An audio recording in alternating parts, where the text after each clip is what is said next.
Saya meyakini Indonesia itu akan baik-baik saja manakala seseorang itu beribadah di tempatnya, dia beribadah sendiri tanpa mengganggu tempat ibadah orang lain.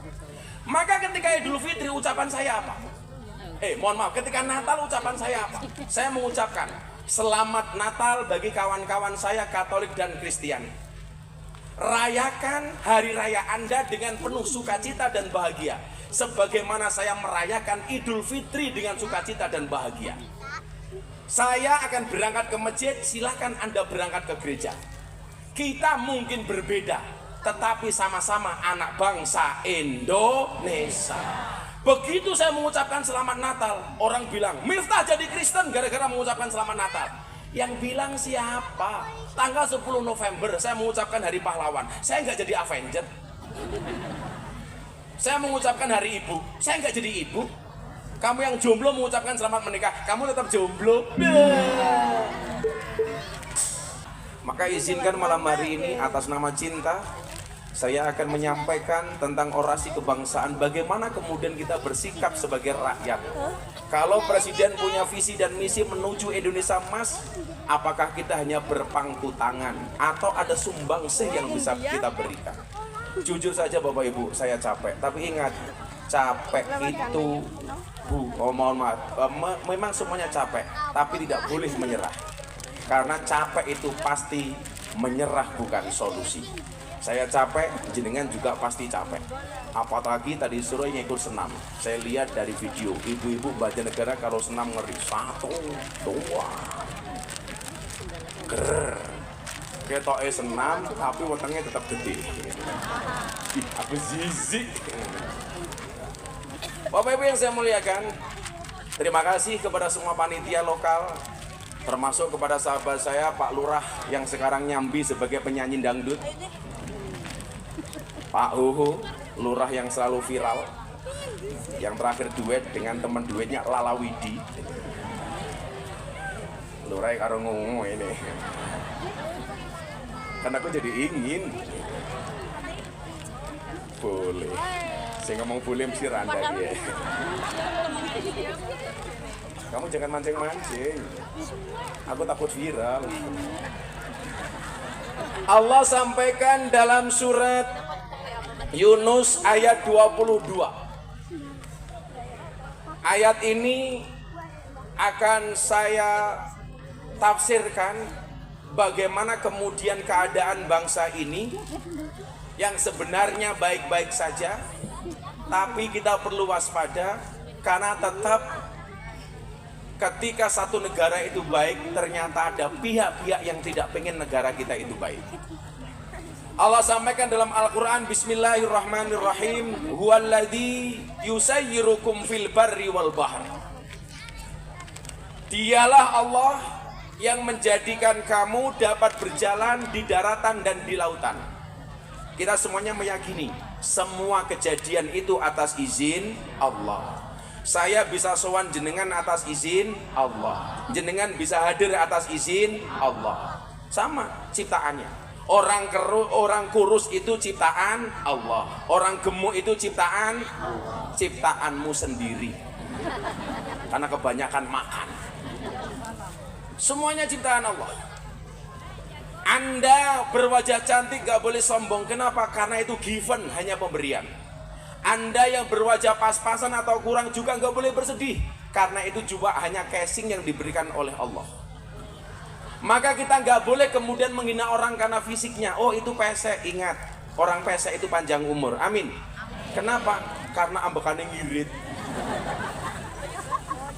Kita nggak boleh kemudian menghina orang lain. Kenapa? Oh dia jelek, santai saja. Para suami yang pengen istrinya awet, menikahlah dengan perempuan yang jelek. Karena kalau istrimu cantik tidak akan awet. Mudanya dia cantik, tuanya pasti jelek. Tapi kalau istrimu dari awal sudah jelek, insya Allah sampai tua tetap awet. Semuanya atas izin Allah. Hatta idza kuntum fil fulki, kata Allah dalam surat Yunus. Sehingga ketika kamu berada dalam kapal kemudian berlayar, ja'at harihun asifun, kemudian Datang, dia berlayar dengan angin yang baik, dengan gelombang yang baik, tidak ada badai. Yang terjadi kemudian apa? Rihun asifun. Mereka kemudian waja'ahumul mauju min kulli makanin wa dhannu annahum ukhita bihim. Ketika gelombang datang dengan angin yang baik, mereka bergembira. Ini yang terjadi pada manusia. Kita itu kalau dikasih sesuatu yang menyenangkan, kita senang. Bahkan ketika kita bergembira dan senang, kadang-kadang malah lupa dengan Allah. Orang itu kalau nyaman, biasanya malah lupa dengan Sang Pencipta. Maka kemudian Allah lanjutkan dalam Al-Quran, waja'ahumul mauju min kulli makan. Kemudian datang gelombang, datang badai dari segala arah. Wa dhannu annahum ukhita bihim. Mereka merasa dalam bahaya. Ketika manusia berada dalam bahaya, apa? Da'allaha mukhlisina lahuddin. Baru ketika mereka merasa terancam, angkat tangan baru berdoa. Yang disampaikan ayat ini ada dua, Bu. Yang pertama, orang itu kalau lagi senang kadang-kadang malah lupa dengan Allah. Kalau punya uang lupa dengan Allah. Kalau sedang bahagia lupa dengan Allah. Tapi begitu tertimpa dengan musibah baru ingat Allah. Kalau lagi punya duit lupa dengan Allah. Punya utang baru ingat dengan Allah. Keluarganya baik-baik saja lupa dengan Allah. Begitu ada pelakor baru ingat dengan Allah. Lagi pacaran ayam lupa dengan Allah. Pacarnya dirabi kancane dewek baru ingat Allah. Ya Allah, jika surat Yusufku tidak mampu menaklukkan hatinya, izinkan kulantunkan surat Yasin sebagai penutup hidupnya. Ini karakter manusia. Kalau lagi tenang lupa, kalau lagi susah ingat. Betul, Bu? Kalau lagi baik-baik saja, oh seolah-olah kita yang luar biasa. Padahal ingat, hari apes itu nggak ada dalam kalender. Betul? Maka kalau ada orang apes, tolong jangan Anda tertawakan. Karena bisa jadi besok hari di lain hari Anda yang apes. Anda menertawakan saya, cie es teh.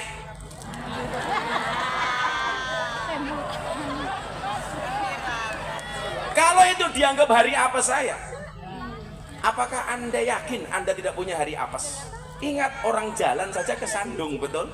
Orang makan keselak. Makan sudah masuk, bisa keluar lagi, masuk angin, asam lambung, angin duduk, modar ya angin duduk. Kita gak ada yang tahu. Celakanya kemudian apa? Ketika kita senang, seolah-olah kita berada di atas. Ketika ada orang lain susah, kita tertawakan. Maka saya selalu bilang, jangan pernah umbar masalahmu di status WA atau di media sosial. Orang yang membaca statusmu ketika kamu susah, kira-kira susah apa bahagia? Kalau bisa yang kamu posting itu yang senang-senang saja. Supaya apa? Supaya pembenci membaca dengan penuh derita. Kalau susah jangan diumbar, cukup disimpan. Kalau senang posting. Yang benci sama kamu moco sambil merongos. Tapi kalau kamu susah kamu posting sorry. Kamu punya kontak 1000, ketika membaca postingan susahmu kamu berada dalam masalah. 99% mereka tepuk tangan. Rasain. Saya begitu punya masalah, satu media pun yang mengundang saya tidak pernah mau datang. TV ngundang saya nggak mau datang, podcast ngundang saya nggak mau datang. Kenapa? Saya nggak mau curhat di media sosial, cukup saya dengan Allah. Saya tuh menangis cuma satu, gara-gara bapak saya di Lampung telepon. Bapak susah, ngapa Pak? Saben nonton TV, anaknya raimu tok. RCTI raimu, TV One raimu, Metro TV raimu. Inyong kedah keprimen, ya gampang, TV ini pateni bae. Ya udah Pak, ya udah TV-nya saya matikan. Besoknya telepon lagi, Bapak masih susah, kenapa? TV wis tak pateni tetapi tetangga semuanya pada datang. Ngapain Pak? Ya nyeritakan awakmu. Masa saya jawab tetangganya pateni bae. Saya kemudian teringat dengan ayat ini. Kita itu nggak bisa menjamin hidup kita baik-baik saja. Kenapa? Karena ya kita ini hanya wayang. Ada dalangnya siapa? Allah. Saya mau berbicara konteks kenyamanan bangsa Indonesia dimulai dari keluarga dulu. Dari kita sendiri. Gak akan mungkin kita semuanya lepas dari ujian, Le. Kamu kemarin bisa menertawakan saya gara-gara saya punya masalah ST. Tapi kamu jangan salah. Saya ngomong goblok sekali, dia kaya. Apalagi kalau saya berdoa.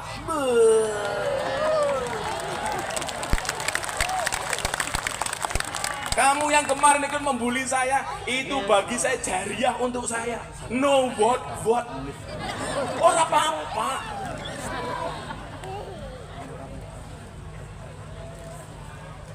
Belas orang ngaruh ya.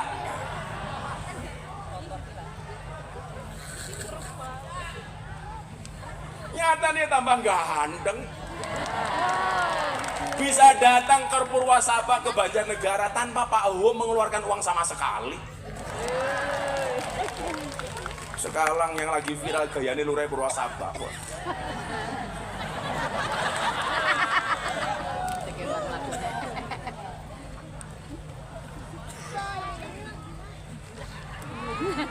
Itu orang yang belum bisa move on. Malah kamu kasihan.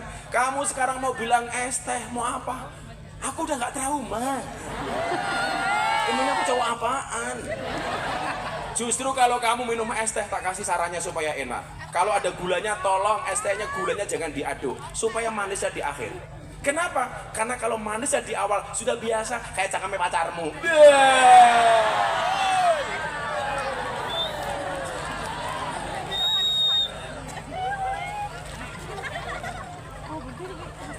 Kok yang ngomong cuma satu, pengalaman dibully se-Indonesia bro. Sehingga kalau sekarang orang curhat sama saya, bah saya dibully sama tetangga saya. Kamu cuma tetangga, gue se-Indonesia men. Saya cerita ya, saya tuh ke Singapura. Tes kesehatan saya termasuk psikologi saya. Kira-kira gara-gara saya dibully se-Indonesia itu saya mengalami masalah kejiwaan apa enggak? Saya datang ke Singapura, Bu. Saya tes kesehatan, jantung saya dites super normal. Jelas olahraga saya sering tiap hari. Saya pulang gini malam jam 1 jam 2 masih nge-gym. Saya besok puasa, sorenya masih jalan dan seterusnya. Jantung saya normal, apalagi saya nggak ngerokok. Mbak-mbak kalau pilih suami seneng yang ngerokok apa tidak? Ibu-ibu kalau pilih menantu, pilih yang ngerokok apa tidak? Inyonge. Oh, sorry saya tidak ngerokok, Bu. Saya tes gula aman. Gula itu 7 itu pra diabetes 7 ke atas diabetes. Saya hanya 5,1. Hati-hati. Seorang laki-laki walaupun uangnya banyak sampai kena penyakit gula, istrinya mubadir. Kalau nggak punya penyakit gula ibarat mic seperti ini, Bu. Tapi kalau kena penyakit gula, sorry. Mic viral maning.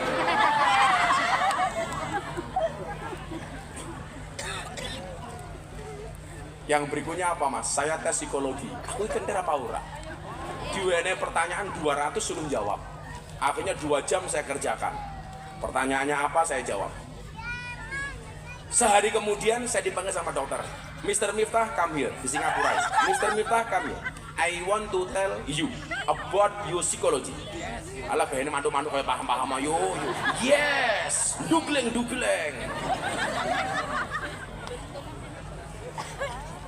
Tadi siang hot potatoes. Panasnya ngentang-ngentang.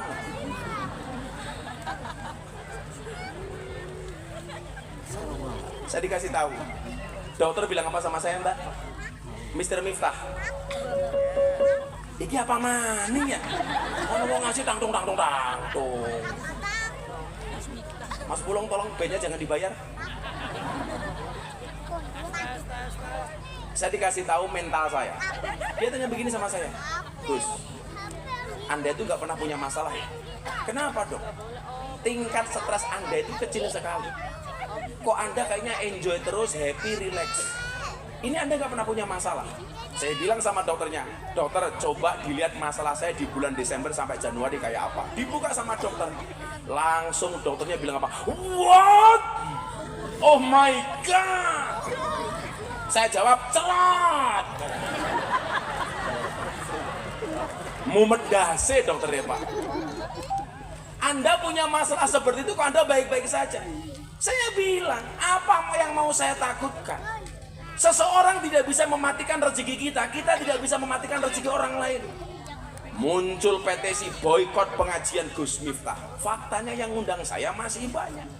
Faktanya saya pengajian di mana-mana orangnya masih banyak. Ini menunjukkan apa? Anda hadir bukan karena saya, tapi karena dihadirkan oleh Allah Subhanahu wa Ta'ala. Nggak bisa. Anda jangan percaya kemudian rezeki kita itu dimatikan oleh orang lain, atau kita bisa mematikan rezeki orang lain. Saya kasih contoh. Ibu saya dulu itu jualan marning. Tahu marning? Untuk membantu bapak saya seorang naib kiai kampung, ibu saya bikin marning. Marningnya enak, jual laris. Tetangganya tanya, Bu, resepnya apa marningnya? Pembantunya ibu saya mengatakan begini, Bu, jangan dikasih tahu resepnya. Kalau dia tahu resepnya, nanti dia potensi ikut jualan seperti ibu.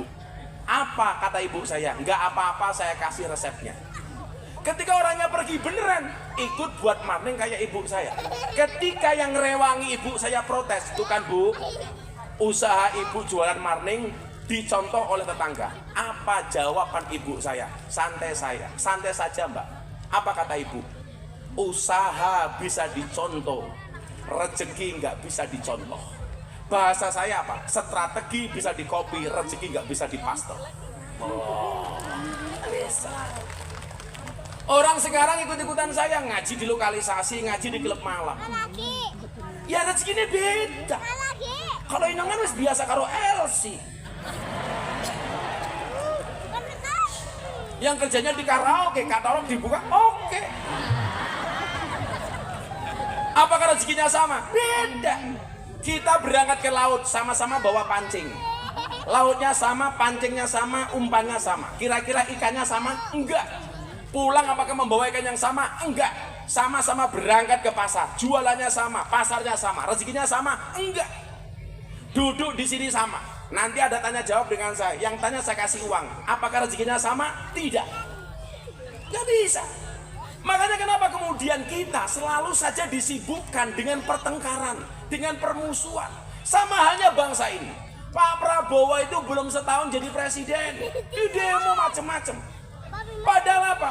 Orang yang ikhtiar membangun bangsa ini supaya baik. Program-program, janji-janji kampanye mulai ditunaikan. Mulai dari program MBG, makan bergizi gratis. Saya yakin sampai hari ini memang belum rata, tapi sudah dimulai. Jangan kemudian kita apa? Memprovokasi, membuat video di TikTok, di media sosial. Cah cilik le, nggak video. Wow, orang kebagian mangan, wow. Ini nalarnya di mana, coba? Nalarnya di mana? Bangsa ini kalau mau besar, biarkan para pemimpin ikhtiar untuk mensejahterakan rakyatnya. Rakyat cukup bersabar dan mendoakan para pemimpinnya. Umpamanya dalam konteks Banjarnegara, Anda sudah milih bupati. Kalau saya dari dulu punya prinsip, wani milih, wani nagih. Artinya apa? Kita sudah milih beliaunya jadi bupati, kita hari ini wajib nagih. Yang ditagih apa? Janji-janji kampanyenya supaya dijalankan dengan baik dan benar sehingga menjadi pemimpin yang berhasil, betul? Maka bagi saya nggak penting saya itu punya jabatan apa, bagi saya nggak penting. Lebih penting Pak Prabowo dan Mas Gibran menjalankan program-programnya sehingga membawa anak bangsa Indonesia menjadi bangsa yang sejahtera. Amin Allahumma. Amin. Nggak penting saya dapat apa, saya bisa nyari uang sendiri kok. Ngapain? Karena saya meyakini, kamu yang belum menikah, aku takut Gus, kalau besok menikah saya belum punya rezeki. Kamu kalah sama nyamuk, kamu kalah sama cecak. Cecak itu hanya merambat di tembok, rezekinya terbang, wujudnya nyamuk. Sementara cecaknya nggak bisa terbang. Ini kalau boleh protes, cecak ini pasti protes duluan. Itu rezeki saya mabur, terbang, sementara saya hanya nemplok di dinding nggak bisa terbang. Tetapi apa? Allah itu adil, Bu. Buktinya apa? Bagaimana cara cecak mendapatkan nyamuk? Ternyata nyamuk Sherlock kepada cecak. COD. Datang seekor nyamuk, hap lalu ditangkap. Pertanyaan saya, cecak yang mendatangi nyamuk atau nyamuk yang mendatangi cecak? Nyamuk yang mendatangi cecak. Itu artinya apa? Kalau kamu belum berani menikah gara-gara merasa nggak punya rezeki, berarti kamu kalah dengan cecak.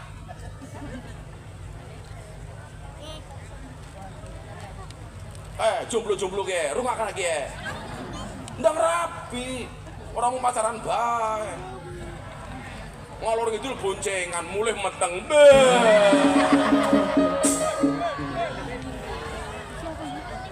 Kok ketinyong ya?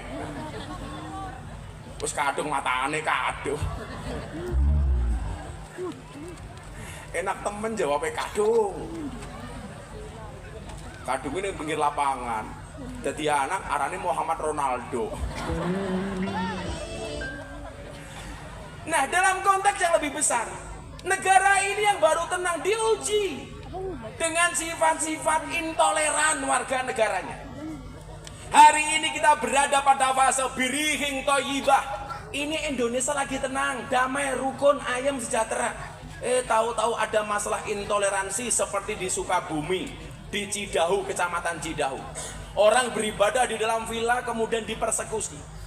Maka kenapa saya minta kepada anak-anak saya, tolong hadirkan semua agama untuk berdoa di atas panggung. Kita nggak pernah tahu dari beliau-beliau ini doa mana yang dikabulkan oleh Allah. Jangan kemudian Anda merasa risih umpamanya ketika kawan kita Katolik berdoa di atas panggung. Dia juga punya hak untuk berdoa. Kawan-kawan kita Hindu punya hak untuk berdoa. Kawan-kawan kita Buddha punya hak untuk berdoa, betul?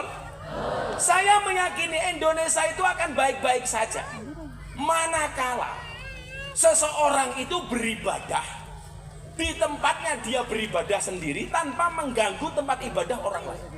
Maka ketika Idul Fitri ucapan saya apa? Mohon maaf, ketika Natal ucapan saya apa? Saya mengucapkan Selamat Natal bagi kawan-kawan saya Katolik dan Kristiani. Rayakan hari raya Anda dengan penuh sukacita dan bahagia, sebagaimana saya merayakan Idul Fitri dengan sukacita dan bahagia. Saya akan berangkat ke masjid, silahkan Anda berangkat ke gereja. Kita mungkin berbeda, tetapi sama-sama anak bangsa Indonesia. Begitu saya mengucapkan Selamat Natal, orang bilang, Miftah jadi Kristen gara-gara mengucapkan Selamat Natal. Yang bilang siapa? Tanggal 10 November saya mengucapkan Hari Pahlawan, saya nggak jadi Avenger.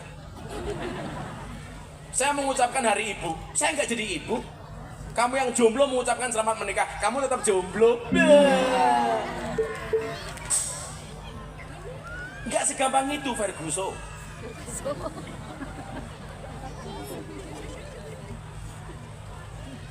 Saya kasih tahu ya, tolong bedakan tempat ibadah sama tempat yang di dalamnya ada kegiatan ibadah. Kalau tempat ibadah seperti masjid, gereja, pura, itu ada peraturan SKB 3 Menteri. Itu artinya apa? Kalau membangun gereja, membangun masjid, lingkungan sekitarnya ini harus memberikan izin. Satu. Tetapi kalau orang sekedar beribadah di suatu tempat, itu tidak berpatokan dengan SKB 3 Menteri. Contoh, kamu sholat di rumah, itu tidak perlu minta izin tetangganya. Kamu yasinan di rumah, itu tidak perlu minta izin tetangganya. Kamu ada sholawatan di rumah, silahkan. Sama halnya kawan kita Kristen, dia sembahyangan di rumahnya sendiri, itu tidak kena harus izin kepada tetangganya. Makanya saya terusik, satu keluarga di Bogor merayakan Natal di rumahnya dengan sembahyangan. Digeruduk, alasannya apa? Rumahnya tidak ada izin untuk melaksanakan ibadah. Dari mana orang beribadah di rumahnya sendiri harus pakai izin? Kalau harus pakai izin, berarti kamu besok tahlilan harus pakai izin. Kita jangan menang-menangan, mentang-mentang kita mayoritas. Saya boleh, kamu nggak boleh. Itu bukan Indonesia. Kalau saya boleh, kamu juga boleh. Kamu boleh, saya juga boleh. Itulah Bhinneka Tunggal Ika. Sehingga gak ada bedanya orang Jawa kayak saya, orang Ngapak kayak jenengan, orang Sunda, orang Madura, orang Batak, semuanya sama. Salah satu bahasa yang saya cintai, Bu, saya tuh seneng dengan ngomong bahasa Ngapak. Ya orang Ngapak orang kepenak. Saya dulu punya murid namanya almarhum Ki Ento Susmono. Itu yang ngajari saya bahasa ngapak. Dalang kondang Saka Tegal. Hanya beda Wonosobo dengan Banjarnegara. Hebatnya Indonesia apa? Beda sedikit saja, bahasanya sudah beda. Wonosobo Jawa, Banjarnegara Ngapakiyun. Ngomongnya blukuduk kayak gitu. Keren, ngapak bro. Pak Huhu datang ke pondok, masuk pondok ada gapura. Pak Huhu bilang, arane mancing dalam Gus Miftah kiye ana gapura, arane gapura sugeng teka. Saya mikir gapura sugeng teka itu apa? Ternyata gapura selamat datang. Bahasa ngapak sugeng teka.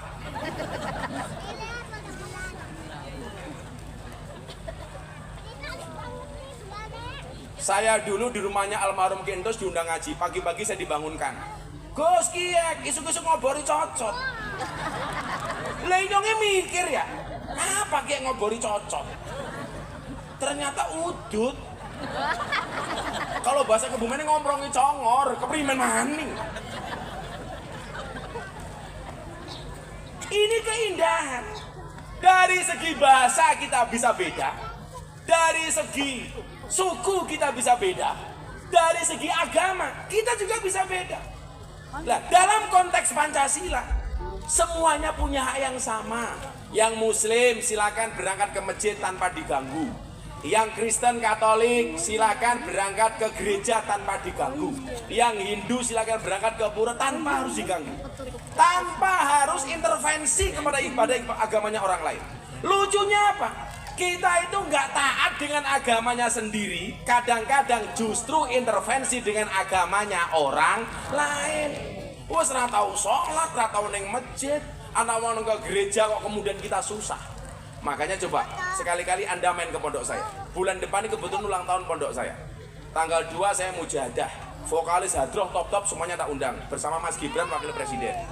Tanggal 3 pagi saya jalan sehat. Saya kasih hadiah 5 motor baru.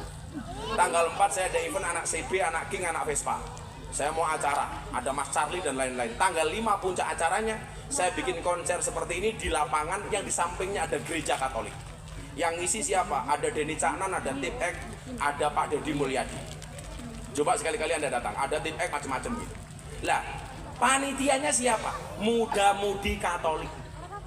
Ada gereja, anak-anak Katolik saya ajak. Ayo, kamu ikut bantu acara pondok. Jalan sehat, orang-orang Katolik Kristen semuanya ikut.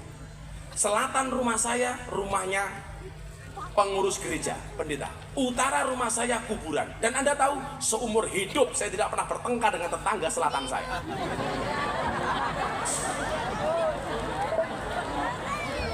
Ngomong kuburan.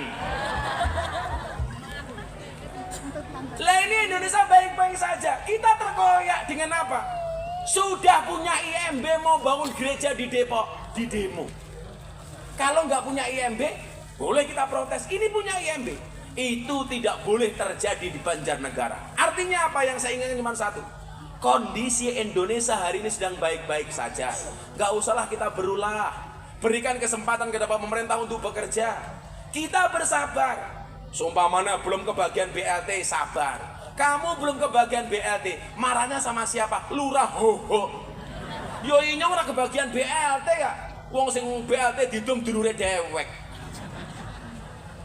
Kamu suudon seperti itu. Emangnya jadi lurah itu gampang? Hoho iki gajine piro? Karena gajinya kecil, nyambi YouTubean nyanyi karo lalawidi. Buka titik.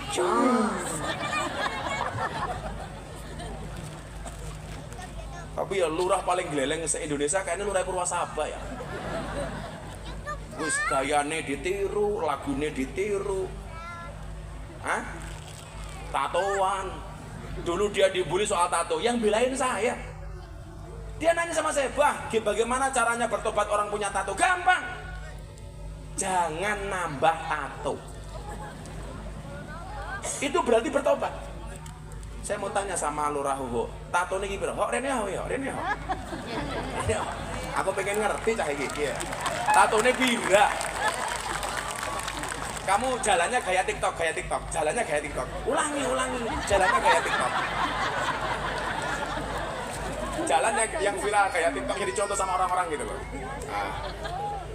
Iya. Katamu cintaku berlebihan, cemburuku tak beralasan. Mik. Saya mau tanya, Pak O ini Mister Tato Indonesia. Wah. Ini yang penasaran. Jangan-jangan Didi itu ya ditato kayak gini. Pak Lurah, ini kan akhir-akhir ini kan Abah lihat Pak Lurah ini selalu viral. Entah gayanya, entah lagunya, entah tatonya, entah kedekatannya dengan para ciwi-ciwi. Iya. Itu sengaja diviralkan atau yang penting Pak Lurah berkarya? Berkarya, Gus. Berkarya? Iya. Kayak kamu lihat pembangunan desa, ngundang cewek, itu ceweknya kamu undang atau mereka mau datang? Kebetulan baru nyanyi di SMK. Terus? Saya juga di SMK diundang, terus pulang mampir di... Oh, cilok, cinta lokasi. Terus akhirnya mereka justru bisa mempromosikan pembangunan desamu. J. Lah kamu itu bisa membangun sebanyak itu, uangnya dari mana? Kan dana desa terbatas. Ada yang dari konten, Gus. Konten YouTube banyak duitnya. Kalau YouTube anak-anak sini, Gus, kita nggak bikin YouTube, kasihan nanti anak-anak pada nggak juga dapat endorse. Kalau endorse saya nggak minta bayaran, Gus. Tapi apalagi itu UMKM kita. Oh, kalau UMKM jangan. Nggih, dari warga manapun kita nggak pernah minta bayar. Terus usaha desa apa yang kamu lakukan di Purwasabah? Peternakan ayam, Gus. Peternakan ayam. J. Dengan ayam sapi. Telur apa ayam potong? Petelur. Saya dulu di pondok itu ngurusi ayam telur 20.000 zaman mondok. Jadi yang lain ngaji saya ngurusi ayam, yang lain ngaji saya makani ayam, yang lain ngaji saya ambil telurnya ayam, yang lain ngaji saya nimpali telek ayam. Makanya dulu saya pernah dibilang dasar Gus telek. Oh, tapi saya seneng karena telek itu sakti. Buktinya apa? Nggak ada orang berani nginjak-nginjak telek. Sakti. Bahkan Pak Hong minta nginjak telek langsung dingilang. Aduh, telek pimen kayak gitu. Itu hasilnya banyak. Termasuk untuk bangun-bangun jalan itu. Jalannya mulus itu. Jadi mulusnya jalanku, semulus pahamu. Iya. Neng aku. Saya sekarang mau tanya. Kalau di total jumlah tato ini beda. Penuh, Gus. Ya, makanya kira-kira berapa motif, berapa tempat? Rolex berapa? Ya lebih. Hilang bokongnya kayak apa? Oh iya ada tatonya. Semuanya di bokong juga ada tatonya. Di bokong enggak.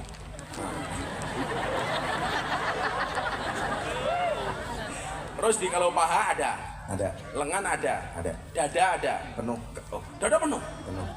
Itu kalau di total ada 50-an mungkin ya, 50 kasus. Oh lebih, Rolex beriman 50 lebih. Rolex setengah maksudnya guys, cangkemeh. Yang paling menjadi favoritnya Pak O tato apa? Kok tato cecek matane? Anak jamaah nyong wadon, dadane ditato cecek. Begitu meteng kan badannya melar ya, jadi boyo kayak gini.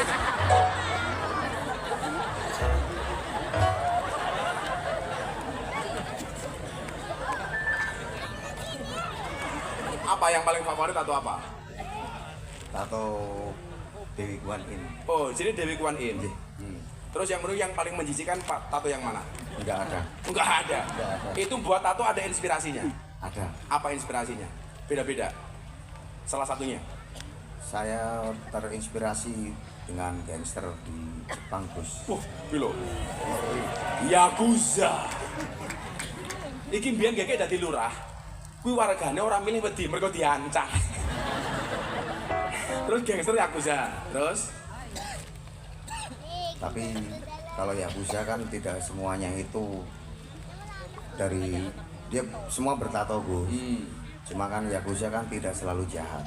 ya. Bahkan Yakuza diakui oleh pemerintah Jepang. Jadi enggak semuanya jahat ya. Enggak. Jadi kalau bahasa saya Pak Oho ini sorry. Bodinya kayak Rambo, tapi hatinya Romeo. Iya. bodinya atletis, hatinya teletabis, berpelukan. Ada pandangan paling negatif apa terhadap Pak Ho soal tato? Yang pernah Pak Ho dengar? Banyak Gus. Enggak, yang paling menjengkelkan umpamanya. Kalau Inyong kan biasa mengambil ngaji, saya sana es teh. Kalau Pak Ho apa? Ya lurah kok tatoan. Sing milih matane picek. Iki matanya picek ya? Enggak kok. Kayak gitu Gus, di komentar banyak banget Gus. Di itu banyak bahasa kayak gitu. Tapi biarin aja. Gak apa. Mereka nggak tahu. Los. Poncak namanya dewek-dewek ya. Apalagi cuman mau tatoan aja biasa baik. Makanya jadilah seperti kalau menghadapi komentar orang Pak Ho, jadilah seperti pohon pisang. Punya jantung tapi nggak punya hati. Iya. Kamu tahu apa bedanya pisang sama Pak Ho? Bedanya satu. Kalau pisang jantungnya di bawah, pisangnya di atas. Kalau Pak Ho jantungnya di atas, pisangnya di. Apa yang mau disampaikan ke masyarakat melalui acara malam hari ini? Ayo, terakhir. Assalamualaikum warahmatullahi wabarakatuh. Waalaikumsalam. Ini yang saya hormati dan saya cintai seluruh masyarakat Desa Purwasaba dan seluruh jamaah yang hadir pada malam hari ini serta seluruh pejabat dari Forkompinda, Forkompinca, Polres, Kodim yang saya hormati. Saya hanya akan menyampaikan pesan Gus kepada warga saya, khususnya Purwasaba. Mudah-mudahan jenengan semua terhindar dari orang-orang yang zolim, dari orang-orang yang jahat, dan jenengan semua saya harap mempunyai hati dan pikiran yang baik terhadap semua orang. Oke. Kalau jenengan selalu berpikiran positif, berhati baik, insya Allah rezeki jenengan juga baik. Amin. Oke. Nggak usah ikut-ikutan dengan apa kata orang yang tidak jelas. Sekarang masyarakat Indonesia khususnya gampang terpengaruh dengan provokasi, jenengan tahu sendiri orang kalau apa menjalankan sesuatu itu dengan hati nurani, dengan akal sehat, insya Allah jenengan gak bakalan ikut-ikutan dengan orang-orang seperti itu. Tanggane itu kulkas panas, ya. Yo kan kalungan kulkas ya. Kalungan kulkas AC. Tanggane tuku mobil utang, jangan kayak gitu ya. Utang ya biarin, kan mereka yang nyarutang. Bener jadi mulai sekarang saya berharap kepada masyarakat Purwasaba dan kalau bisa ini semuanya yang hadir dari manapun, mulai sekarang, besok dan selamanya itu hati nurani dan pikiran itu digunakan, jangan gampang ikut-ikutan arus orang-orang yang tidak benar. Jenengan nanti ikut nanggung resikonya. Yakinlah kalau orang baik itu rezekinya pasti baik.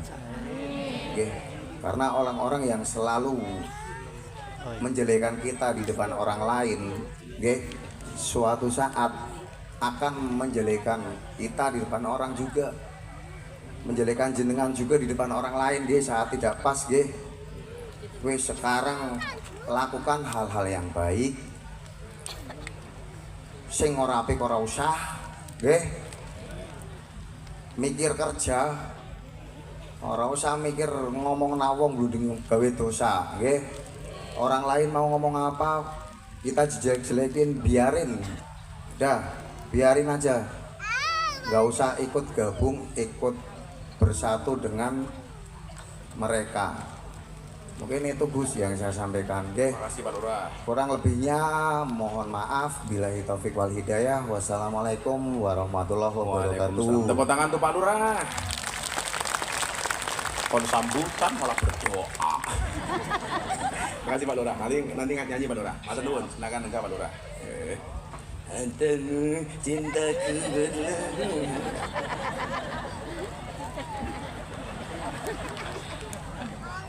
Alah, dulur lurah kok lucu temen ya.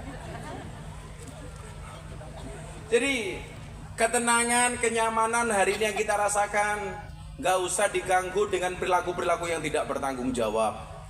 Kita itu kadang-kadang punya masalah bukan disebabkan oleh orang lain, tapi karena diri kita sendiri. Hidupnya sudah nyaman, sudah punya motor, pengen naik mobil, utang pinjol. Pinjol nggak terima, judol. Akhirnya apa? Selalu saja kita membanding-bandingkan gaya hidup kita dengan gaya hidup orang lain. Nggak perlu. Tadi dibilang Pak Oho, tetangganya beli mobil, kita ikut-ikutan naik mobil, ambulan. Tetangganya beli rumah, kita juga masuk rumah, rumah sakit. Tetangganya beli tanah, kita juga beli tanah, kuburan. Ya modar.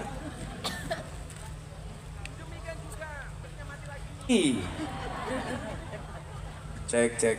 Demikian juga kalau kita berpunya ya biasa-biasa saja. Dirasani orang itu biasa. Kan saya selalu bilang, apa bedanya tinggal di desa sama tinggal di kota? Bedanya satu.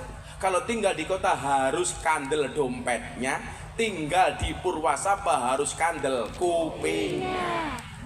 Ya wong kampung desa ya, sing nglakoni adem ayem, sing nyawang kakean. Cangkem. Sing kakean cangkem biasane jilbabe ireng.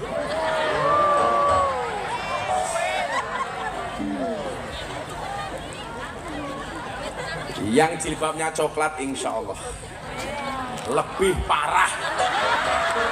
Oke, kita tanya jawab. Pinjam mic, aku minta tisu dong. Kita jawab. Ada yang mau bertanya soal kebangsaan atau punya usul apa untuk Pak Presiden? Nanti kalau saya ketemu Presiden di Jakarta akan saya sampaikan. Ayo, mana yang mau tanya? Mas Bulung yang nunjuk. Ini, Mbak.